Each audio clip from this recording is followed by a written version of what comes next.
Greetings, welcome back to the channel. Normally I try to release one on a Tuesday, but I had an extra special thing happen within about the last 36 hours, and I felt like I needed to get it right out to you. Hint, hint. If you don't know, the trailer dropped for Snake Eyes G.I. Joe Origins movie. Now, big time G.I. Joe fan ever since I was a wee little kid, and so I'm all over this. I actually went through and did a moment by moment looking at the screens sort of breakdown of it. I'm not going to actually show the trailer. You can look it up yourself.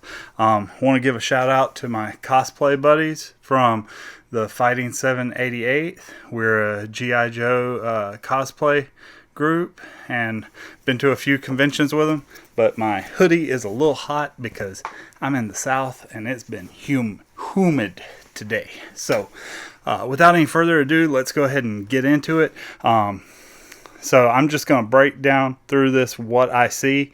So when you start the trailer, there's a guy in a car and he's shooting at a car carrier.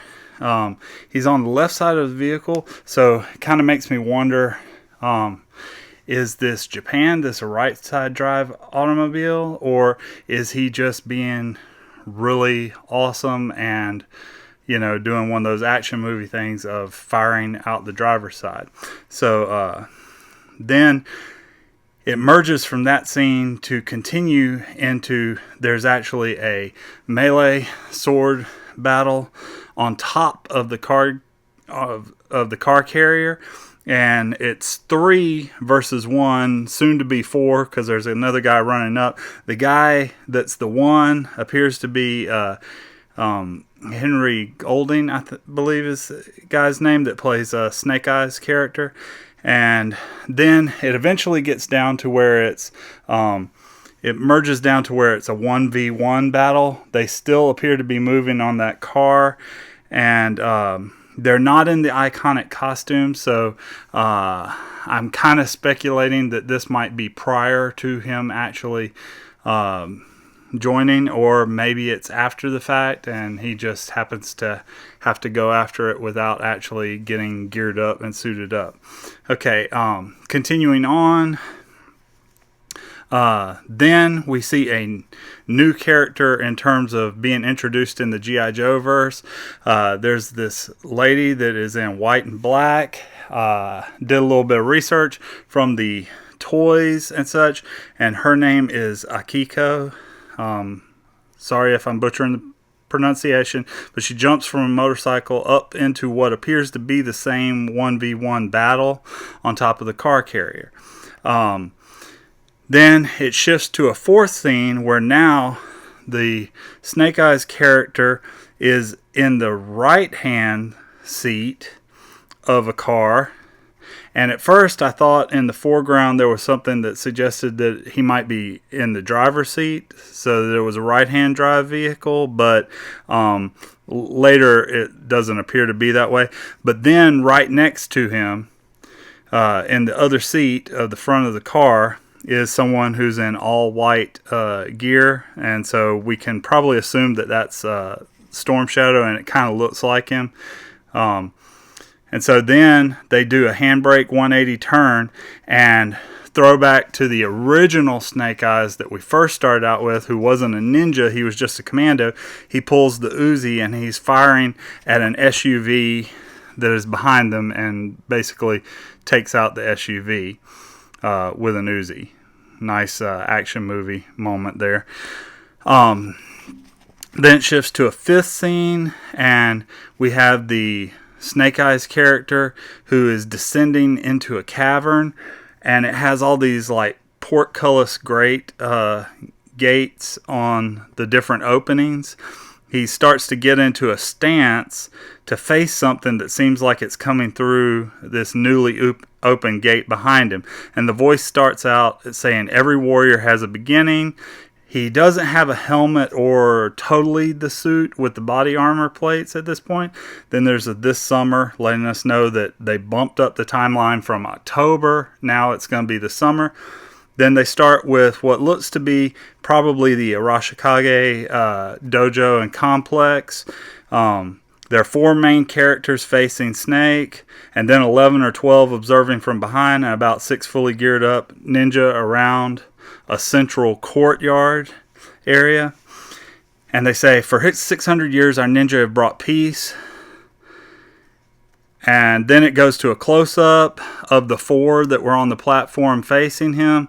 One is an older, dark-toned figure, dark skin tone. Then there is, I assume that's Akiko. Then next, I believe that's Storm Shadow, Andrew Koji. And then there's an elderly woman. And then we move to... I didn't lose my notes. Okay, then there's a scene of a single sword person fighting a person with 2 swords who has on a white jacket, so we can automatically assume that that's Storm Shadow. And they're in the rain on a rooftop that looks to be somewhere with some kanji character neon in the background. At first I thought that this character in black was Snake, but on closer examination he appears to have a buzz cut, so I'm thinking that this is possibly another newer character that we have introduced because by the name of Kenta. Okay, but y'all can correct me in comments or otherwise if you know otherwise or recognize the actor. Okay, so they duke it out for a little while. Then it moves on, and we've got a bunch of high-class luxury cars, kind of limousine chauffeur sort of things that roll up on a private jet. And in that scene, it's very important, you can see Mount Fuji in the background. The dialogue continues from where he starts saying, for 600 years our ninja have brought peace. And then it says, I need warriors like you. The cars have arrived. It appears to be inside the Arashikage complex. Everyone's bowing to show respect, and you're thinking, okay, who's the bad dude coming out? Because there's like the peaceful sand and rock garden, meditation garden out in front of the people bowing. And then it cuts to Golding coming out of the car. So they're showing this honor and respect. It appears that they are bowing to the Snake Eyes character. Okay. Then it shifts again to Storm close up, and he's directly addressing Snake to join us. And this is the completion of that earlier speech. For 600 years our ninja have brought peace. I need warriors like you. Join us. And so then it transitions to a Snake close-up with the reply, what do I have to do? Okay. Then you see Snake in a different time, it seems like, pulling the blade from the sheath. Then we skip to a scene of a motorcyclist with a single sword on his back, weaving through traffic. Then we cut to another scene, and this appears to be the dark-skinned master from earlier in the dojo complex, where there are the 4 on the platform facing him. And now we can see him up close, and it appears that his eyes are milky white. So I'm assuming that this is the blind master speaking to Snake. We know from cast lists that Blind Master and Hard Master are going to appear in this story, as well they should. But the Blind Master tells Snake the journey from here.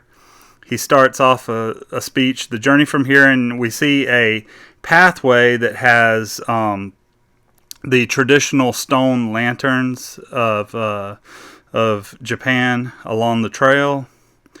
So the journey from here, and then we have an action sequence of, I think it's Snake, although I may be, I misjudged that when I looked at it the first time. I'm looking at it again. This appears to be the Storm Shadow character, but he's in black gear right now, and he appears to be dueling off. He does kind of this one-handed flip kick that's tight and compact, and he has the sword in the other hand that he's not flipping using for his brace for the flip, and then he comes up into an overhead block guard with the sword to shift into a strike at the opponent. The opponent appears to have bow staff and dark long hair at first, and then they shift to a scene of the Akiko who is using this same bow staff, and so we're to assume that this is the same sort of battle or sequence that she is doing this bow, possibly a spear work. It looked like there was a little flash of a glint of something to one end of the bow, but there she goes. And it says, the journey from here is yours to decide, continues the speech. And then we have an impressive shift to a scene with, there's a light source that's in the background, and so it's shining through, so we really can't tell a lot of distinction, but it seems to be on that same stone path, or that same pathway or trail with the Japanese lanterns, traditional lanterns. And then it shifts again, and this time we see a very familiar lock of hair, redhead that is engaged in battle, and we can assume that this is Scarlet. She's parrying and flipping a dude in a 1v1, though she appears to have some sort of short melee weapon. It might be a sword. I can't really tell from the angle, in her right hand. Okay, and so then we shift after she flips him. Now we have Snake fighting some, it appears to be the same buzzcut dude that Storm Shadow was fighting on the roof earlier, on the lantern, the steps of the lantern trail. And so if it's the buzzcut, this may still also be Kenta again. Then we skip back to the scene that it appears like it was filmed in the same place where Storm Shadow was having the fight with Kenta earlier, because there's the neon glow of that magenta red sort of color, and he's still in the white jacket in the rain, obviously soaked at this point, and he is just raging. Okay, he's in a full-on rage, and just kind of screaming. I don't know if he's killed the guy at this point, or if something else has happened, but anyway. And then we cut back to what appears to be Scarlet firing into a group of ninja. They appear to actually have firearms, at least some of them, and you can't tell from the perspective whether she is storming the facility or she is trying to escape. But anyway, she's making her way through them, and then through a creative cut, they shift back to the other perspective on Scarlet, and she's now face to face with someone, and they've drawn down on each other, and it's a standoff. And then they shift back to where you can see the person she's in a standoff with, and it is the actress that will be playing the Baroness. Okay, then interesting scene. Now we have a perspective from behind of what appears to be that earlier buzz cut character, Kenta. Whoever it is, they're holding something that's glowing red in their hand, and you see what we can assume is possibly one of the buildings of the Arashikage complex, but it is of a traditional Japanese sort of architecture style, the roof lines and such, and there's an explosion occurring on one of the upper levels of the building. So I don't know what dude did or what he has involved here, but obviously we're meant to believe that he is causing something to go down here. Okay, then we cut back to the car carrier fight.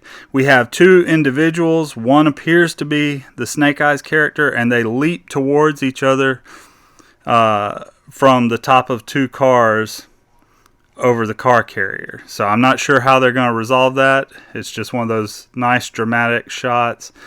And then we get one last phrase, one last scene.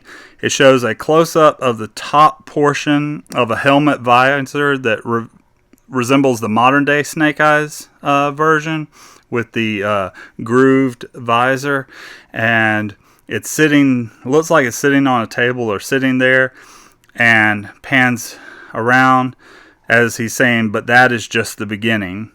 And we see Henry Golding's face one last time, and then we get the title card with a neon Arashikage tattoo symbol, and the title overlay pans in theaters July 23rd. So we've got a little more than 2 months before this one will be coming out. If you share the same excitement I do about Snake Eyes finally getting his due, let us hope and pray with all that's within us that this fares a lot better than other movies that have come out with the name Origins in the title, if you know what I mean. All right. But until next time, I just wanted to try to keep it short, break down this trailer real quick while it's hot off the presses and pretty fresh. So hit me up with subscribe, a like, comment in the comments if you have something to add or if you notice something else about this that I didn't. But until next time, keep it PG.